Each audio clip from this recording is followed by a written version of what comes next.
इस बात की चिंता करके पूरे देश के अंदर सबके खाते खुलवाए गए। खाता खुलवाए जा रहे थे। उस समय आप और हम सब जानते हैं बैंकों की क्या उस समय स्थिति थी। पूरे साल के अंदर कोई अगर किसी बैंक में 15, 20 या 25 खाते खुल जाया करते थे, और खाते खुलते उसमें बैंक का गारंटर चाहिए था। बैंक का गारंटर उसी बैंक का पहले से कोई खाता धारक होना चाहिए, वो भी 2 गारंटर होते तब बैंक का खाता खुलता था। 1000 रुपए बैलेंस होना जरूरी था। अगर 1000 रुपए से कम आपका बैलेंस है तो आपका खाता बंद हो जाया करता था। ऐसे समय में प्रधानमंत्री जी के सामने एक चुनौती भी थी कि हम किस तरह से बैंकों के खाते खुलवाएंगे गरीबों के। प्रधानमंत्री जी ने सभी बैंकों को कहा कि गारंटी इसकी किसी की आवश्यकता नहीं है। गारंटर के तौर पर देश का प्रधानमंत्री नरेंद्र मोदी गारंटी लेता है। किसी के गारंटर की आवश्यकता नहीं है और कोई बैलेंस के अंदर पैसे होने की आवश्यकता नहीं है। 0 बैलेंस के ऊपर इस देश के अंदर उस समय 42 करोड़ खाते खुलवाए गए। देश के अंदर 42 करोड़ खाते, 42 करोड़ इस देश के अंदर सभी लोगों के खाते खुलवाए गए 0 बैलेंस के ऊपर।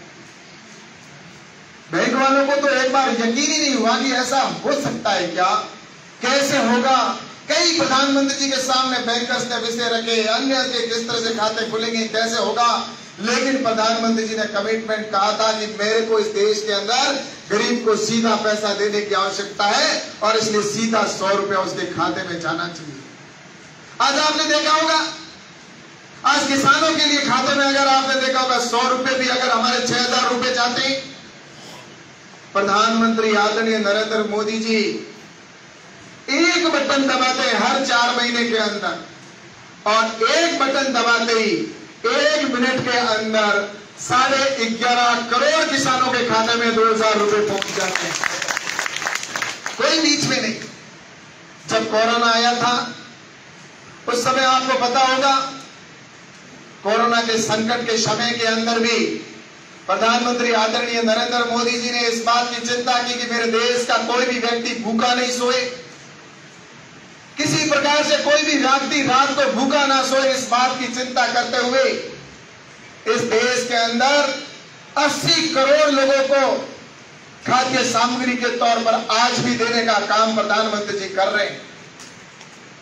और उस समय जब कोरोना आया था तो उस समय आपको पता है चावल और गेहूं देने की तो उन्होंने उस समय व्यवस्था की, दाल की व्यवस्था की कि भाई उस गरीब व्यक्ति को जो है उसके दाल की व्यवस्था हो जानी चाहिए, उनके चावल की व्यवस्था हो, उसके गेहूं की व्यवस्था हो। लेकिन उस समय उन्होंने एक और सोचा कि गरीब के पास में गेहूं तो हो जाएगा, चावल तो हमने दे दिया, दाल तो हमने दे दी, लेकिन उसके पास में तेल कहां से आएगा, उसके लिए मिर्ची कहां से आएगी, नमक कहां से आएगा। तो ऐसे समय में वहां पर बैठकर निर्णय हुआ कि हम उनके पास में कैसे पैसे पहुंचाएं। तब प्रधानमंत्री जी ने कोरोना के बीच में निर्णय लिया कि हमारे देश में ऐसी तो बहुत महिलाएं हैं, बहनें हैं जिनके खाते हैं और उनके लगभग ऐसे उस समय जो खाते थे उन खातों के अंदर 22 करोड़ ऐसे 42 करोड़ खाते हैं, जो उन खातों में से 22 करोड़ खाते ऐसे हैं जो हमारी बहनों के खाते हैं, जो घर की मुखिया है उनके खाते हैं। उन खातों के अंदर उस समय 1500 रुपए हर बहन के खाते के अंदर उस समय डालने का काम प्रधानमंत्री आदरणीय नरेंद्र मोदी जी ने किया। उनके पास 3 किस्तों में 500 रुपए के हिसाब से पैसा उस समय पहुंचा। एक भी बीच में कोई पैसा रुका नहीं। जितने पैसे भेजे वो सीधे के सीधे उनके खाते में जाने लगे। इस तरह से देश के अंदर एक व्यवस्था देने का काम प्रधानमंत्री आदरणीय नरेंद्र मोदी जी ने करने का काम किया। गांवों के अंदर आज बात करें, हम सभी जानते हैं कि आप और हम सब जानते हैं कि किस तरह से हमारी स्थितियां हुआ करती थी। प्रधानमंत्री आदरणीय नरेंद्र मोदी जी ने उस बात को ध्यान में रखा कि हमें अंत्योदय के नारे के साथ आगे बढ़ना है। अंतिम व्यक्ति को किस तरह से लाभ मिले, ये प्रधानमंत्री आदरणीय नरेंद्र मोदी जी ने गुजरात से तय नहीं किया था। ये हमारी पार्टी की सोच थी। ये दीनदयाल जी उपाध्याय ने उस समय दे दिया था कि हमारी पार्टी की जो सोच है कि अंतिम व्यक्ति को डायरेक्ट उसको लाभ मिलना चाहिए, और इसलिए जितनी योजनाएं बनी वो अंतिम व्यक्ति के लिए बनाकर योजनाएं बनाई गई। गांव में बैठा व्यक्ति, कई बार हम देखते हैं जब हम सभा में जाते हैं तो वहां पर चर्चा होती है, एक कोई व्यक्ति उठ के खड़ा होता है, कहता है कि हमारे सभा भवन में हमारे ये व्यवस्था होनी चाहिए, पानी की व्यवस्था होनी चाहिए, कुछ कहते लाइट नहीं आई, कुछ कैसी भी होती है। लेकिन कुछ लोग होते हैं जो बोलते हैं उनके काम हो भी जाते हैं, लेकिन सभा के अंदर कुछ लोग ऐसे पीछे बैठे रहते हैं जो ये सोच कर चले जाते हैं कि जब सबका होगा तब हमारा भी हो जाएगा। ऐसे व्यक्तियों की अगर किसी ने सुनी तो देश के प्रधानमंत्री आदरणीय नरेंद्र मोदी जी ने सुनी, और जो भी योजना बनी वो सबके लिए योजना बनाई। स्वच्छता का अभियान चलाया पूरे देश में। जब देश के प्रधानमंत्री जी स्वयं झाड़ू लेके चले, प्रधानमंत्री जी तो पहले भी हुए थे, कभी किसी प्रधानमंत्री ने झाड़ू के हाथ दिया क्या कि मैं झाड़ू लेके आगे चलता हूं?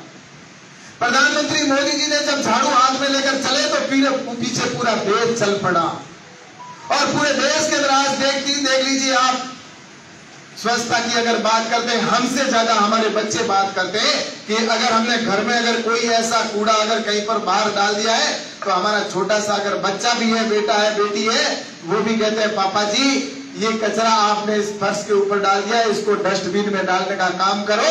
तो इस तरह से बच्चों के अंदर भी जागरूकता आज है, तो वो नरेंद्र मोदी जी ने देने का काम किया। स्वच्छता का अभियान हमारे गाँव के अंदर हुआ। हमारी बहन बेटियां सोच जाने के लिए किस तरह से रात का इंतजार किया करती थी। हम सब जानते इस देश में कितनी ऐसी बहनें थी जिनके इस वजह से बीमारी हो जाया करती थी। जिस तरह से हमारी बहनें रात का इंतजार करती थी, उसकी वजह से उनके अंदर किस तरह की बीमारियां पैदा हो जाती थी। उन बहनों का जिस तरह से प्रधानमंत्री जी ने कहा, लाल किले के प्राचीर से 15 अगस्त को प्रधानमंत्री आदरणीय नरेंद्र मोदी जी ने आह्वान किया कि पूरे देश के अंदर मैं मेरी बहनों के लिए शौचालय बनाऊंगा, सभी के घर घर शौचालय बनेगा। जब ये बात की गई तो उस समय विपक्ष के लोगों ने कहा मजाक करते हुए कि देश के प्रधानमंत्री लाल किले के प्राचीर से शौचालय की बात करते हैं, क्या प्रधानमंत्री जी की ये सोच रह गई है? लेकिन मैं कहना चाहता हूं कि उसके दर्द को वो बहन ही समझ सकती है जो कभी रात का इंतजार किया करती थी, या रात को जब उसकी कभी सोच जाती थी तो 10 से 12 बार जब कोई व्यक्ति आता था, उठती थी, बैठती थी, उठती थी, बैठती थी, और उसकी इज्जत जब तार होती थी। उस बहन की इज्जत को अगर कोई बचाने का और काम किया है तो प्रधानमंत्री आदरणीय नरेंद्र मोदी जी ने हर घर शौचालय बनाकर काम प्रारंभ किया। आज उज्ज्वला गैस योजना बनाई कि हर घर में ऐसी गरीब बहन के जो लकड़ी पर अगर खाना बनाती है, कोयले के धुएं से जिस तरह से उनके आंखें ऐसे अंधी हो जाती। जो पोल्यूशन की हम बात करते हैं कि सिगरेट पीने से, बीड़ी पीने से इतना पोल्यूशन होता है और उसके फेफड़े खराब होते हैं, लेकिन उसी घर के अंदर हमारी बहन, हमारी माता बैठी रोटी बनाती थी, उसके शरीर में कितना धुआं जाता था। कोई उसकी बात नहीं करता था कि मेरी बहन के भी उस मां के धुएं कितना पेट में गया। एक सिगरेट पीने वाला बीड़ी की बात हमारे जगह जगह पर लिखी भी जाती थी कि नशा करना स्वास्थ्य के लिए लाभदायक नहीं, हानिकारक है। लेकिन मेरी बहन के तो कई गुना उससे ज्यादा वो धुआं उसके रोज दिन में 3 बार वो खाना बनाती थी तो तीनों बार उसके पेट में जाता था, उसके फेफड़ों में जाता था, इन्फेक्शन होता था, कई तरह की बीमारियां होती थी। लेकिन वो बीमारियों को झेलते झेलते जिंदगी के अंतिम क्षणों तक पहुंच जाती थी, और हॉस्पिटल में जाती तो वहां पर पैसे के अभाव में वो वहां पर दम तोड़ दिया करती थी। इसलिए प्रधानमंत्री जी ने उन बहनों के लिए आयुष्मान भारत योजना प्रारंभ की कि मेरे बहन कोई भी या कोई भी भाई देश के अंदर ऐसा व्यक्ति नहीं हो जिसके इलाज के लिए पैसों के अभाव में वो दम तोड़ दे। और पूरे देश में 5 लाख रुपए तक का निःशुल्क इलाज करने का भी प्रधानमंत्री आदरणीय नरेंद्र मोदी जी ने एक योजना बनाकर जिस तरह से काम किया, आज वहां पर उन बहनों को जहां सोच के भी समस्या से निजात मिली, तो उसके बाद में बीमारी में हॉस्पिटल जाने पर भी हमारे भाइयों को इससे मुक्ति मिलने का काम हुआ। और इस तरह से गरीब व्यक्ति की छत नहीं हुआ करती थी, पक्का मकान के अभाव में वो ये जिंदगी से चला जाता था, कहता था कि कभी मेरा भी पक्का मकान बनेगा क्या। कच्चे झोंपे में रहा करता था, कभी आग लग जाती तो जलकर सब कुछ उसका स्वाह हो जाता था बेचारा। जब सुबह उसके पास पक्का मकान था, उसके पास सब कुछ था, लेकिन शाम को घर जल गया तो वो सड़क पर आ जाता था, उसके पीछे पास में कुछ भी नहीं बचता था। ऐसे व्यक्तियों की किसी ने सुनी तो देश के प्रधानमंत्री आदरणीय नरेंद्र मोदी जी ने बिना किसी भेदभाव के, ना हिंदू देखा, ना मुसलमान देखा, ना कोई सिख देखा, ना ईसाई देखा, उन्होंने ना पार्टी देखी, ना कुछ भी देखा, एक ही कहा कि मेरे गांव देश का कोई भी व्यक्ति, गरीब व्यक्ति कच्ची छत, कच्चे झोंपे में ना रहे, पक्का मकान उसके होना चाहिए। तो प्रधानमंत्री आवास योजना के तहत पक्का मकान देने का काम किया गया। आज पक्का मकान बनाने का काम जिस तरह से हुआ है, गांवों के अंदर पहले एक आवास छोटा सा मिलता था, पूरे गांव में चर्चा होती थी कि पक्का मकान एक दिया गया है, लेकिन आज हर पंचायत में कहीं 100 तो कहीं 200 या कहीं 300 पक्के मकान हमारे गरीब परिवारों को बनाने का काम किया जा रहा है। आज इतना ही नहीं, सिर्फ गांवों के अंदर ही सिर्फ विकास किया, गांवों के साथ ही शहरों का भी विकास करने का काम हुआ प्रारंभ। हमारे हाईवे जिस तरह से बन रहे हैं, भारतमाला सड़क बनाई जा रही है।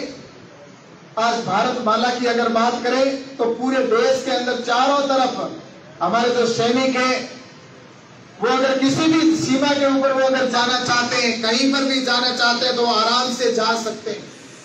और इतना ही नहीं कि वो सिर्फ सीमा के पार सीमा पर जा सकते हैं, अगर युद्ध की स्थिति बन जाए तो उसी भारतमाला सड़क के ऊपर हमारे फाइटर प्लेन भी आराम से उतर सकते हैं। ऐसी व्यवस्था भी नरेंद्र मोदी जी ने हमारे वहां पर करने का काम किया।